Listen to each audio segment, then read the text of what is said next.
evening and welcome to the Greg Thompson Sports Show, where tonight we are going to whip around the NFL Week 15 action, recapping all the games, how they in fact impact the playoff races, and specifically your Buffalo Bills. So we will dive right in without further delay. But first, our big shout out to our sponsors, Underdog Fantasy. They have been fantastic. Fantastic producer Chris and I were just looking. Our cover one league. Right now, it looks like Dave Tilton of the Air Raid Hour is running away with it. Number two is our fantastic fantasy, content creator Chris Chouse, and number three is producer Chris. Chris Seth running away with the top three cash option there. So shout out to Chris and him being able to grab that. But without further ado, we will jump right in and go through the week's action. We will start with the Thursday night madness. This game didn't have a ton of impact on the playoff race, so I'm not going to spend a lot of time on it, but it was ridiculously entertaining. Just a crazy performance overall. 63 points. If you set an NFL or a franchise record for a franchise with the history that the Raiders do, that's really means something. I know they've been embarrassing for a little while here, but setting a franchise record for an organization like them, that matters. That was interesting. In a game that did matter to the Buffalo Bills and to the playoff race, the Minnesota Vikings had a chance to be able to put this away and to win it. They had a 17-3 lead. You're going to hear a trend of that with a lot of these other games. They let the Bengals get back into this game.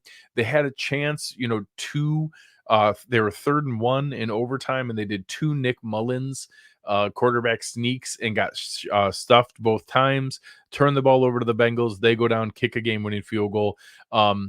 Gives the Bengals their 8th win. They're 8-6, tied with the Bills. But right now they are the 6th seed and the top team out of all the teams, the 4 teams that are tied at 8-6. They are right there with the tiebreakers as the 6th seed in the top out of those groups.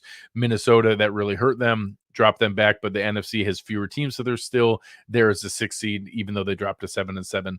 That it didn't hurt them quite as much, but that one would have helped the other AFC squads if Minnesota could have held on. In a game that was kind of debatable on who it benefited to win in the short term, it actually benefited the Colts to win because the Steelers would have been higher in the tiebreaker order. So the Colts technically help with some of the tiebreakers later on, but I actually was rooting for the Steelers to be able to win this more so because of their remaining schedule. So I think this loss, when you combine that with the games that the Steelers have remaining, I think this pretty much eliminates the Steelers from any semblance of contention. Their remaining games, they play the Bengals next week. They play at the Seahawks and at the Ravens. I think that's at least 2 losses, if not 3. So I think the Steelers are going to be done. And the Colts, I think, are annoyingly a game squad. I think that they're going to be in the running here for a little bit longer. Their remaining games are at the Falcons, the Raiders, and the Texans. Now, the Texans will probably have CJ Stroud back. So the Bills are going to be rooting for the Falcons next week against the Colts. They look like they're going to be tough to knock out of this wild card group. So they have a schedule lined up to be able to keep stacking wins, and I don't think that seems that good, but they keep finding a way to win. In a game that did benefit the AFC and the Buffalo Bills, the Detroit Lions just boat raced the Denver Broncos. This was a complete blowout. It's 21-0 in the first half. They were able to put together just a dominant win. Jahmyr Gibbs looked fantastic. Sam Laporta looked fantastic. 3 touchdowns for Sam Laporta.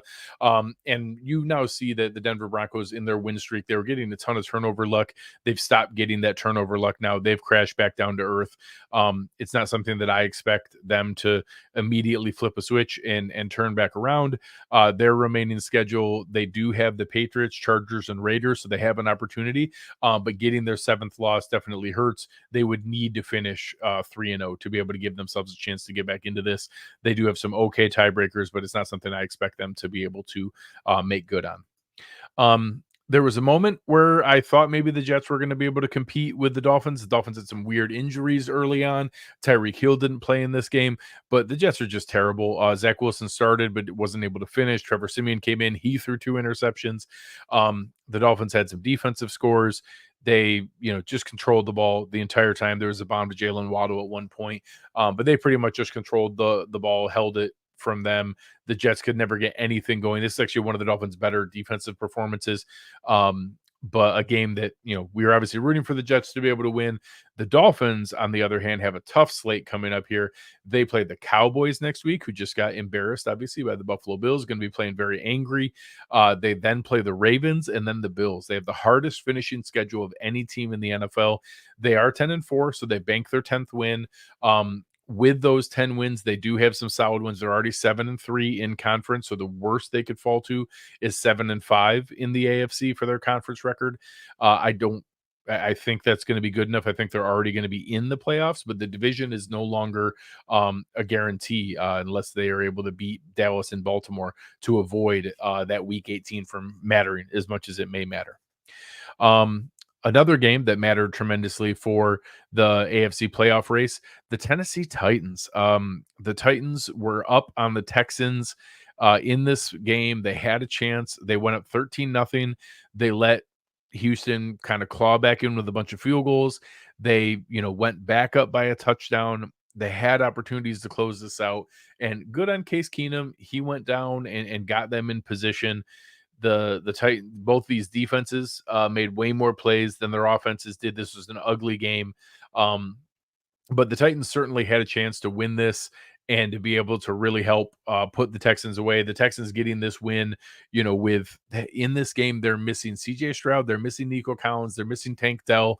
You just really have to give it to DeMeco Ryan, just an incredibly well-coached team to be able to put themselves into this position to continue to bank wins. With all those guys missing, they're 8-6. They have the same record as the Buffalo Bills. They should be really proud of what they put together here. It's been a really impressive run. They remain alive in this stretch. They are going to be a challenge to be able to deal with. They play the Browns next. That's an interesting game that matters for both teams from a tiebreaker standpoint.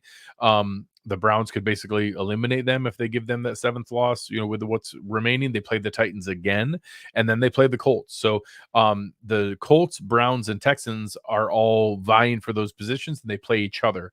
So that's where you're going to get some of these interesting tiebreakers and interesting scenarios because each of the teams that all need to win, some of them are playing each other. So one of them's got to lose. So we'll see where that one goes. It's going to be really, really interesting to watch.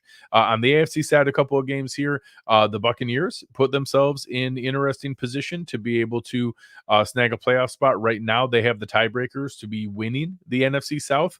So Baker Mayfield showing up big. They were in control of this game pretty much the entire time. Rachaad White has played fantastic. They finally started to use Chris Godwin today. The Packers were kind of the darlings there for a moment and now have stumbled back-to-back weeks, really hurt themselves when they had a chance to really grab hold of a wild card spot and now look like they're going to be on the outside looking in. A team that's remaining alive, the New Orleans Saints beat the New York Giants and gave Tommy DeVito a loss here after he had his nice run going there for a while. They are also 7-7, tied. They would be in the playoffs on the outside looking in. They would lose the tiebreaker to Minnesota and the Rams. So they lose the tiebreaker for the division with Tampa and Minnesota and the Rams for the 6th and 7th wild card spots. All those teams have 3 games up on their 3 games back from the Cowboys. So the Cowboys have nothing to play for down the stretch here. They're going to be behind the Eagles, but ahead of all those other wild card teams, pretty much locked into the 5th seed.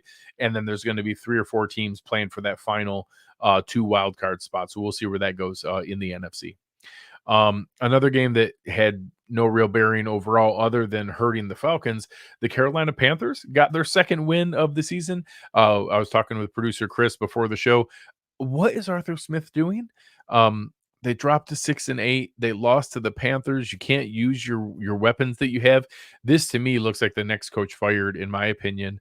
I look forward to a real offensive coach getting a hold of this talent and going down there, maybe trading for Justin Fields. Maybe they'll go get Justin Fields from Chicago and put him down there in the turf and have some fun with the offensive weapons they have there. Just a mess. In a game that was intra-conference that did affect the playoff race, another one here. The Bears had a double-digit lead.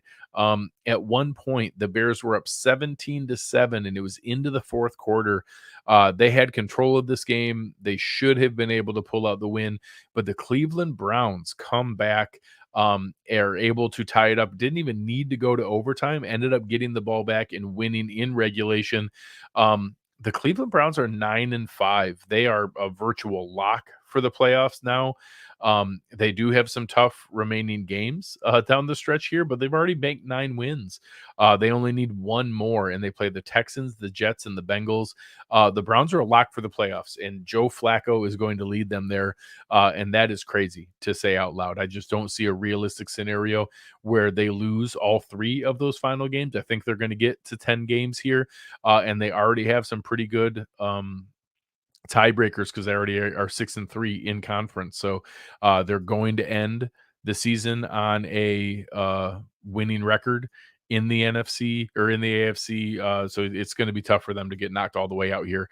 And could even make it if they go 0-3. So I think they'll get at least one win, if not multiple there. And the Cleveland Browns are somehow going to make the playoffs this year. It's just crazy.